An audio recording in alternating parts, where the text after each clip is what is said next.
He said it casually. That's the part I keep coming back to. Not in anger, not after a fight, not in some dramatic moment that would at least have made sense. He said it the way you'd mention you were thinking about ordering pizza. I was lying in bed with a 103-degree fever, wrapped in 2 blankets, shaking hard enough that the headboard was rattling against the wall. The room smelled like Vicks and chamomile tea. My phone was on the nightstand, screen cracked. Outside, a lawnmower was running somewhere down the street. That ordinary Saturday sound that makes you feel like the world is completely fine. And my husband Brandon stood in the doorway in his light blue golf polo, the one I had ironed for him that very morning, barely able to stand, and said, "Hey, you broke sick woman. The divorce papers are ready. Get out of my house tomorrow. I'm bringing Ashley in." I stared at him. My fever-fogged brain ran the words back through itself several times looking for an alternate interpretation. There wasn't one. What Brandon didn't know, what he had absolutely no idea about, was that the broke sick woman he was dismissing had earned $2.3 million the previous year, and that the house we were standing in, the cars in the driveway, and the vacation property in Scottsdale were all in my name. Every single one of them. I grew up in a suburb of Columbus, Ohio.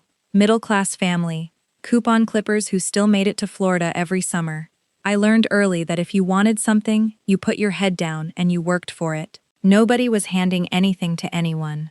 I met Brandon at Ohio State. He was a business major. I was studying computer science and statistics. He was charming in that effortless way, the kind of man who could walk into any room and make everyone comfortable. He had a deep laugh I fell in love with before I even knew his last name. We dated junior year, moved in together after graduation, got engaged at a little Italian restaurant in Short North where the owner had been in on the plan for weeks. The wedding was beautiful. 80 guests, string lights, old brick walls, my best friend Karen as maid of honor, and Brandon standing at the altar with actual tears in his eyes. For the first 3 years, we were genuinely happy. I want to be clear about that because it matters. This was not a broken marriage from the start. Brandon was working as a sales manager, making around $90,000. I had just joined a small healthcare analytics startup called Nexora, 14 people, building predictive tools for hospital systems. I was good at it. Better than good.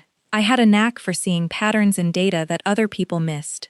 Within 18 months, I led a project that saved a major hospital client nearly $4 million in operational costs. My salary went from $80,000 to $120,000 to $180,000. Then, I was offered equity.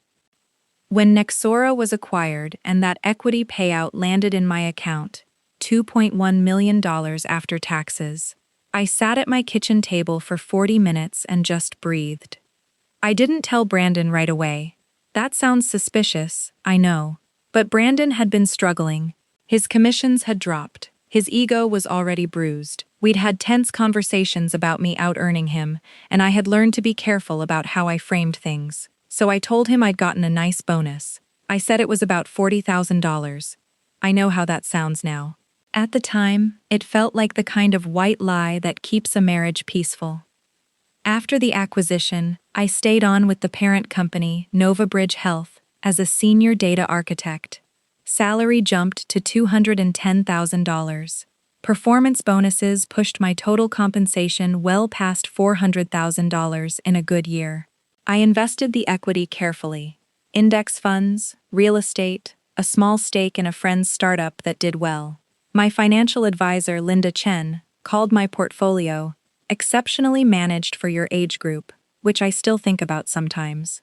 From the outside, we looked like a comfortable suburban dream. 4-bedroom house in a nice neighborhood outside Nashville.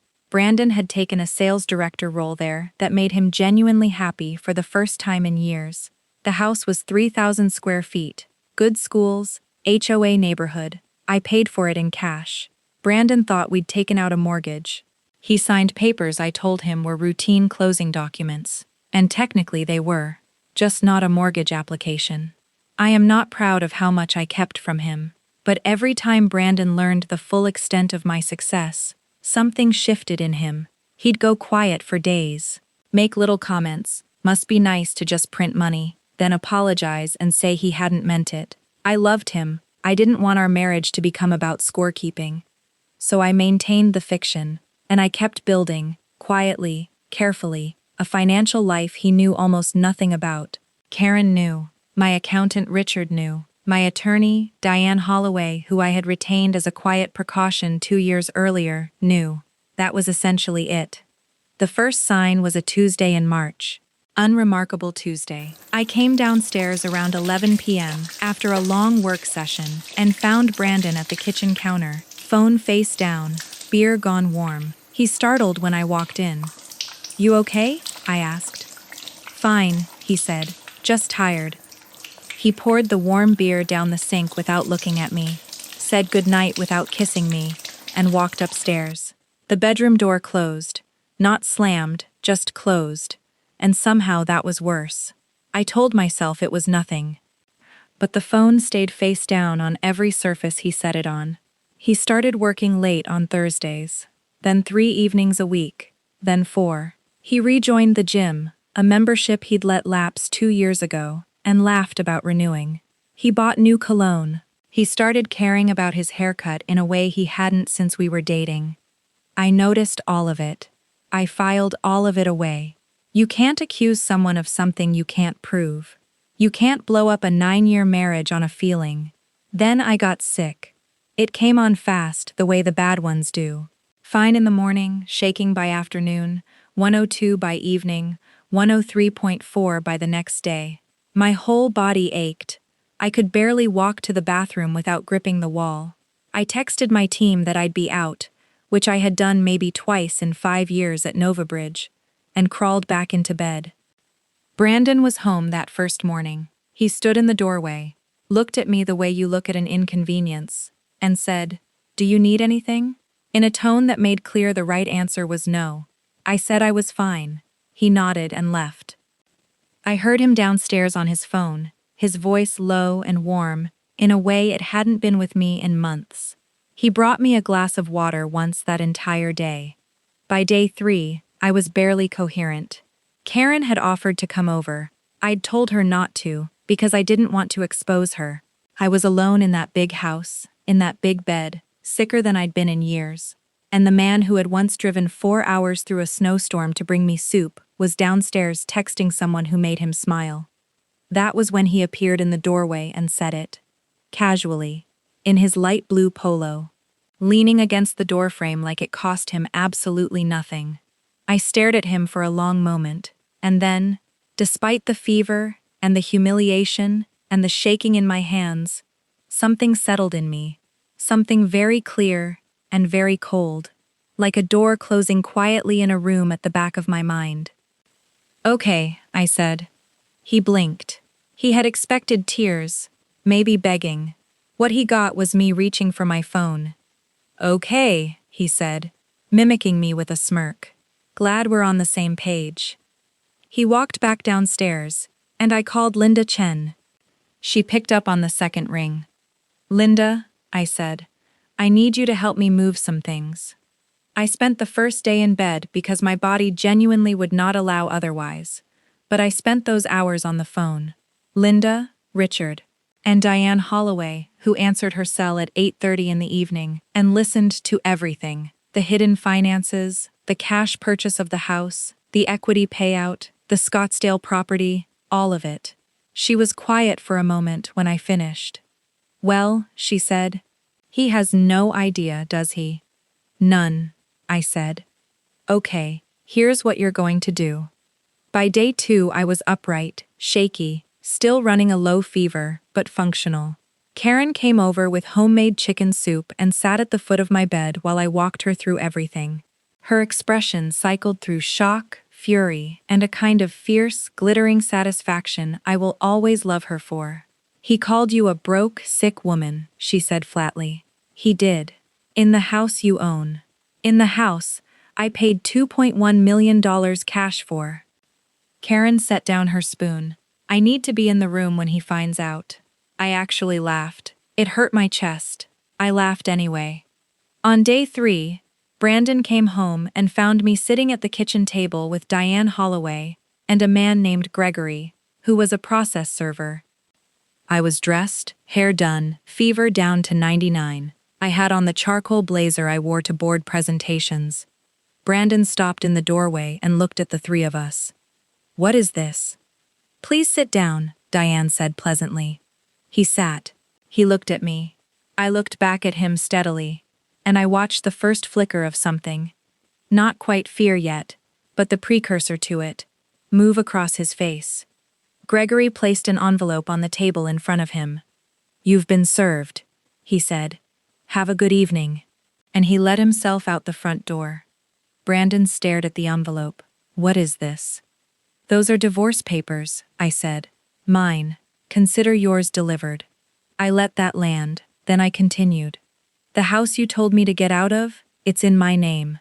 I purchased it in cash 3 years ago. Your name is not on the deed. You have 30 days to vacate." I watched the color drain from his face. "The Audi is mine. The Tahoe is mine. Both purchased outright. Both registered in my name. The vacation property in Scottsdale is also mine. Your name is not on any of the paperwork." Brandon opened his mouth, closed it. "I know about Ashley," I said. "I know you've been seeing her since at least February. I have documentation. It won't affect the property division because Tennessee is an equitable distribution state, and I own everything outright. But I wanted you to know that I know. I want you to understand exactly what you threw away, and exactly how little you understood about what you were throwing it away from." The silence in that kitchen was extraordinary. The refrigerator hummed. Somewhere outside a dog barked twice and went quiet. "Jennifer," Brandon said, and his voice had gone strange. How do you have all of this?" "I'm a senior data architect at Novabridge Health," I said. "My total compensation last year was $432,000. The year before, I received an equity payout of $2.1 million from Nexora's acquisition. I have been building a financial portfolio for 6 years that you knew almost nothing about, partly because I was protecting your ego, and partly because I was naive enough to think that protecting your ego was the same as protecting our marriage." I paused. It wasn't. Brandon was gripping the edge of the table. His knuckles had gone white. "If I had known," he started.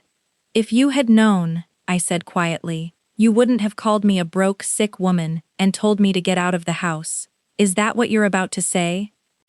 He didn't answer. "I think you knew exactly who I was when you married me," I said. "And somewhere along the way, you convinced yourself that my success was an accident, or a fluke, or something that belonged to both of us without me getting credit for it. And when you found someone who made you feel bigger than that, you decided I was disposable. The money just means you don't get to walk away with anything." He put his face in his hands and cried.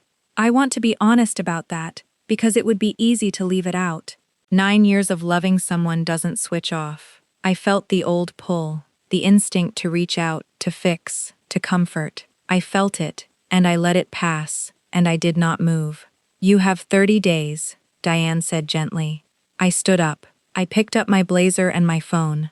I looked at the man who had cried at our altar, who had texted Ashley from our kitchen for months, who had stood in the doorway of our bedroom in a polo I had ironed and told me to get out. "I hope she's worth it," I said. And I walked out. The divorce was finalized 4 months later.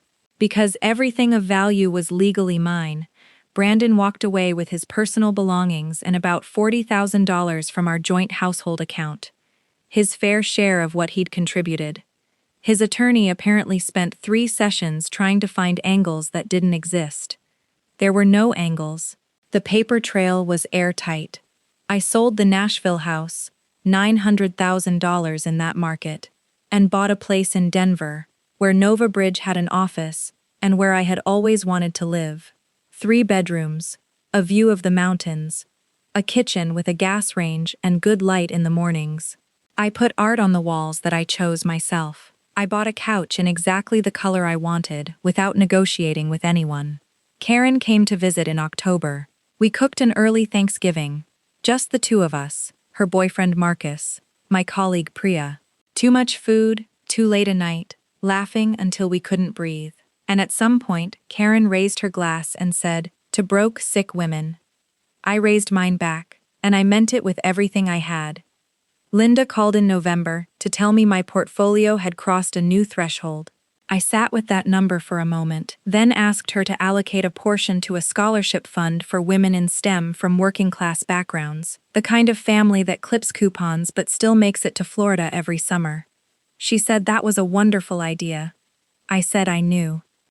I think about that Tuesday in March sometimes. The warm beer, the face-down phone, the bedroom door closing softly in a way that was somehow worse than a slam. I think about all the moments I filed away in that quiet place inside myself and chose not to examine, because I was afraid of what looking would cost me. Here is what I know now, on the other side of all of it. The most expensive thing I ever did wasn't the house, or the Scottsdale property, or the portfolio. The most expensive thing I ever did was spend years making myself smaller so that someone else could feel bigger. That's the investment that didn't pay off. Everything else did exactly what it was supposed to. He called me a broke, sick woman. He had no idea he was standing in my house insulting a millionaire who already had an attorney on retainer. He had no idea that the woman he was dismissing had built something he couldn't touch, and that when she finally decided to stop protecting him from that truth, there would be nothing left for him to take. Some people ask if I regret not telling him sooner, not hiding the money. I understand why I did that, even if it wasn't right. But telling him the truth about who I was, about what I had built, about the fact that I was not, had never been, the smaller half of us. I don't regret it, because if I had told him, he might have stayed. And I deserved someone who would have stayed anyway.